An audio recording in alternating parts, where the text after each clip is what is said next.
What is up, everybody? Dara here again. Today I want to make a video on irrigation and how I put my timers up.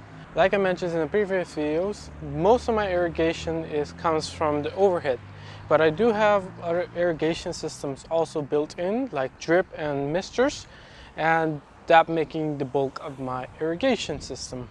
Lately I've been getting a lot of questions on the compost that I use. This is from Fantastic Gardens. I'm not sponsored by them, but I like the product. This is 1x1. It's kind of a peat mixture. This is not as fine. I like it because it has some organic matter that's not completely broken down. So, and the system that I have is pretty much breaks down these wood materials quite quickly. So for me, it's not a problem. Technically, I want them in the soil so that I can hold a little more moisture while they're being broken down. So if you don't want something like this that has a lot of wood material, you can go by 1x2. I also had some Fantastic Garden that is a bit more finer if you want that. But I just wanted to mention this because a lot of people ask me about the compost, and that is the kind of compost I use. Yeah, it's a high peat moss compost, so it's good for holding up water, and that's kind of the point of what I'm doing right now, because I technically need to raise my overall water usage, but I can just mitigate that from not paying more high water bill to just put another layer of compost on top. So that's what I'm doing right now. I am putting it a bit thick. So yeah, it's not as much as I put when I start up. It's not as much as I put when I start up the plot or when I'm busy turning up for the year, but it's a good layer. I put around 4 wheelbarrows of compost for each bed. When I'm starting up in the beginning of the year, I will put 6, so if you guys want to know that. But right now, because I don't need that much nutrient into the soil, I'm putting down 4 wheelbarrows of compost per bed. So you can imagine 10 times 4 is around 40 wheelbarrows. I'll be putting around all this plot throughout this month and next month. So let me talk about a little bit about the irrigation setup here. The irrigation setup here is mostly overhead, so I got a timer just for overhead. And I have a secondary timer that runs the drip and the misters. The main plot particularly has lettuce that I use drip and misters that go off throughout the days and offset days too. So it gets a little complicated, but the easiest way I can tell it, it's complicated because I want to save as much water as I can to not pay a high water bill. So just like the compost, I'm trying to mitigate my cost of water being my second highest cost in the farm. But either ways, a good program timer is lifesavers. So this is one of my timers. Sorry, it's a bit dirty. It's a farm. So this is one of my timers. This is a Rainbird. This is a series. Let me clean up. So these timers I like these timers way much more than the Orbit, the one right next to it. Anyways, these timers, they have a total of 9 zones, so I got a zone here. How I program is as I showed in an older video about focus on irrigation, is that every overhead has a degrees that they water, so the overall surface area that they water. So every time their surface area or degrees goes higher, I times that with the lowest one being the 90 degrees. So this one being the one that is the 180 degrees, I have it set for 16 minutes. So these timers are pretty easy to explain. So you got your set time, and you can change by this knob, and I can lower the amount of water I want to use every day. So you have the time that you want to go off. So in this case, this is going around 5:30 in the morning. The irrigation setup goes. And right next to it, you can set up the days that it's getting watered. In my case, it's going off every day. And you can program it about the other times it can go off. So the second time that this thing goes off is around 5 p.m. This is an orbit timer. This is a 12 zone timer. These ones are a bit more tricky to program due to the fact that they don't work on zones, they work on groups. So you program the groups for the time. So let me put it off. So yeah, this is how often you want to turn it on. And this one is programmed as group 1. And then you got group B and C. So that you can put, this is my drip. Every 3 days the drip will turn on. And this is my misters that are pretty much every day. I don't use right now. And then you can set up the run time for each group. But I want to quickly show you guys a few minutes the tomato greenhouse, how it's been going.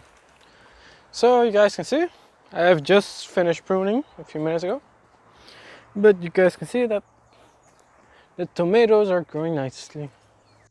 Today is in the 15th. Yeah, today is the 11th of May. The tomatoes are growing nicely and no complaints here.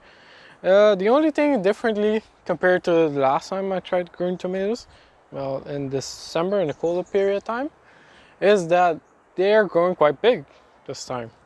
I don't know why.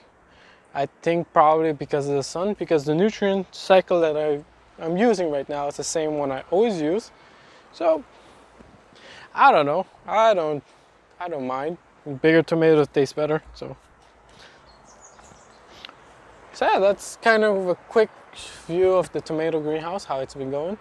No complaints here. It's been growing quite nicely. Some of the cucumbers, I did get around 4 kilograms already of cucumbers. So that's been going pretty well too. So some of the plants I have to replace because every cucumber you have to replace them constantly. And mostly these kind of cucumber, they grow quickly and they produce a lot, but then they die and then you have to keep changing them quite oftenly.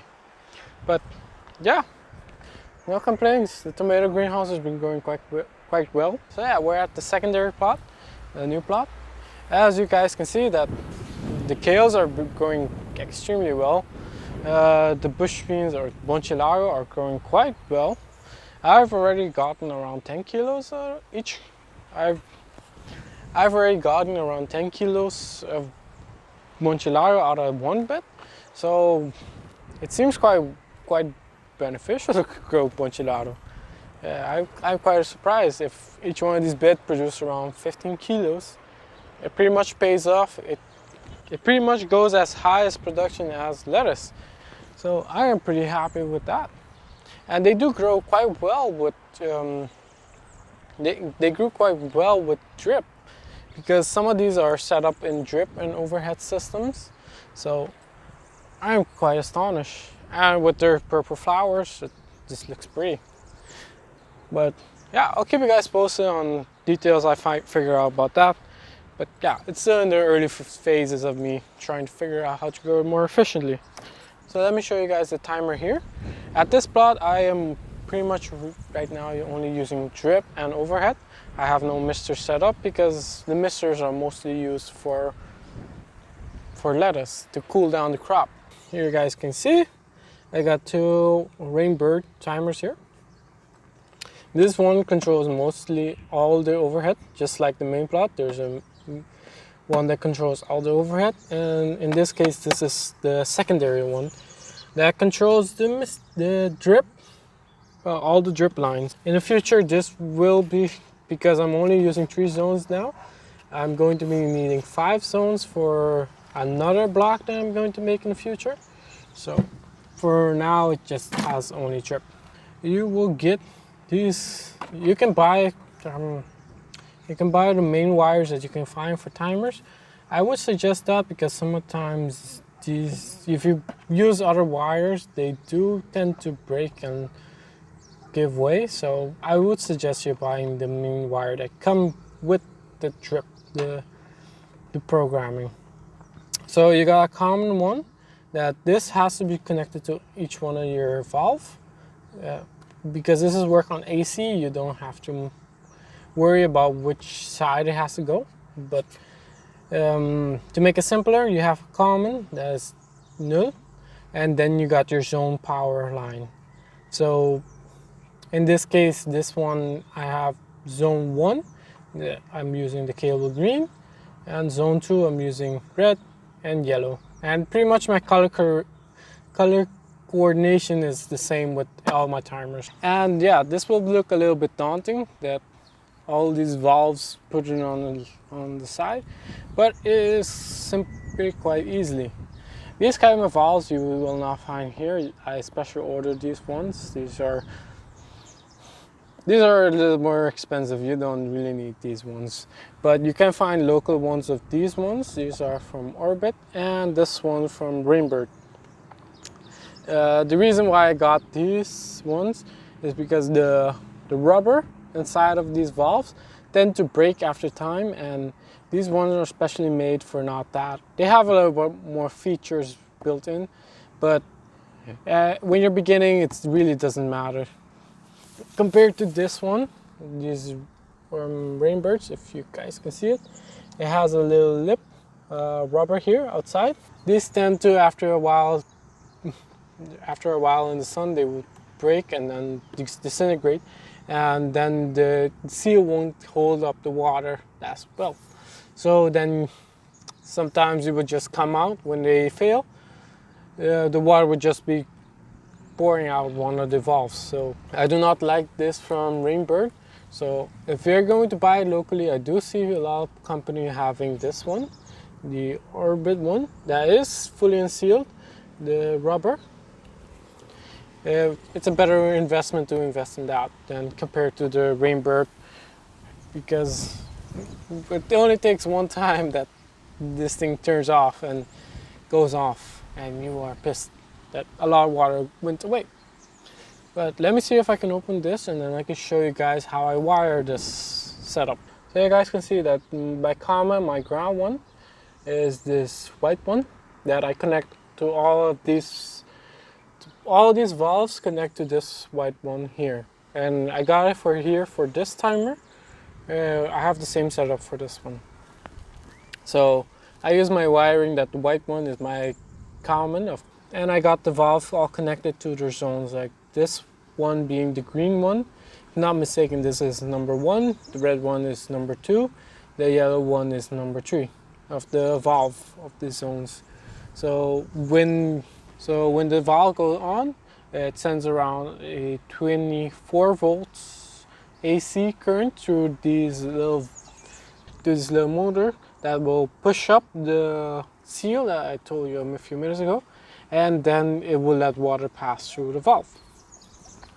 That's pretty much how it works. It's pretty simple. Having irrigation setup that's permanent, these are permanent for me.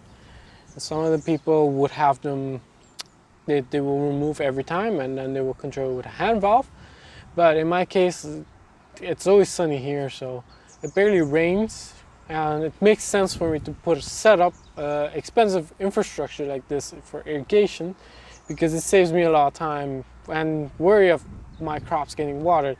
And having a timer makes it so that my overall water usage is constant, and I can know when something goes wrong quite quickly, because I measure the water usage every day by the same time.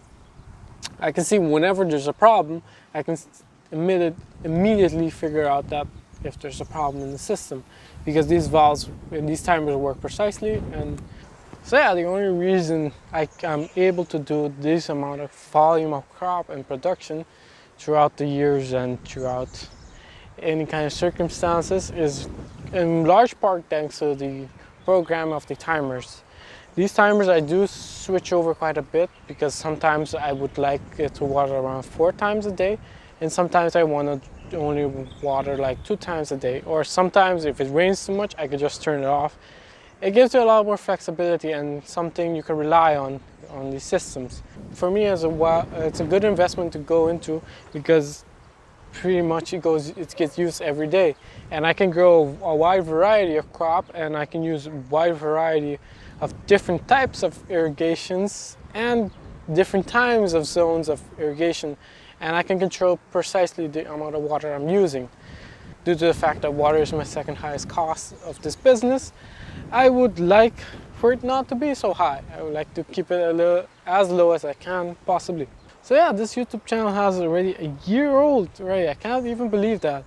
It's quite astonishing that the growth of the YouTube channel too, because lately I've been getting a lot of new subscribers. So thank you for subscribing and being part of this small family and small educational aspect of my farm. So I hope that I can teach you guys, as I learn, I can teach more people about farming here in Aruba, being such a dry and hot climate. But I hope you at least find these kind of videos interesting and at least learn a little bit about it. The date that this YouTube channel was made was on 22 of April, if you guys wanted to know that. I tried to make a video, but like in fashion, when I tried to make 2 videos in a month, something goes wrong and I lost the voice recording of that video. It could be a silent film if you guys really want to see that. But either ways, I am pretty happy with that. So thank you for subscribing. Thank you for hitting the like button. And yeah, thank you for just watching and following along this funny journey of farming here in Aruba. I hope you guys found this interesting, and I will stop rambling right now, and I'll see everybody next time. And yeah, peace. Pasa bom dia.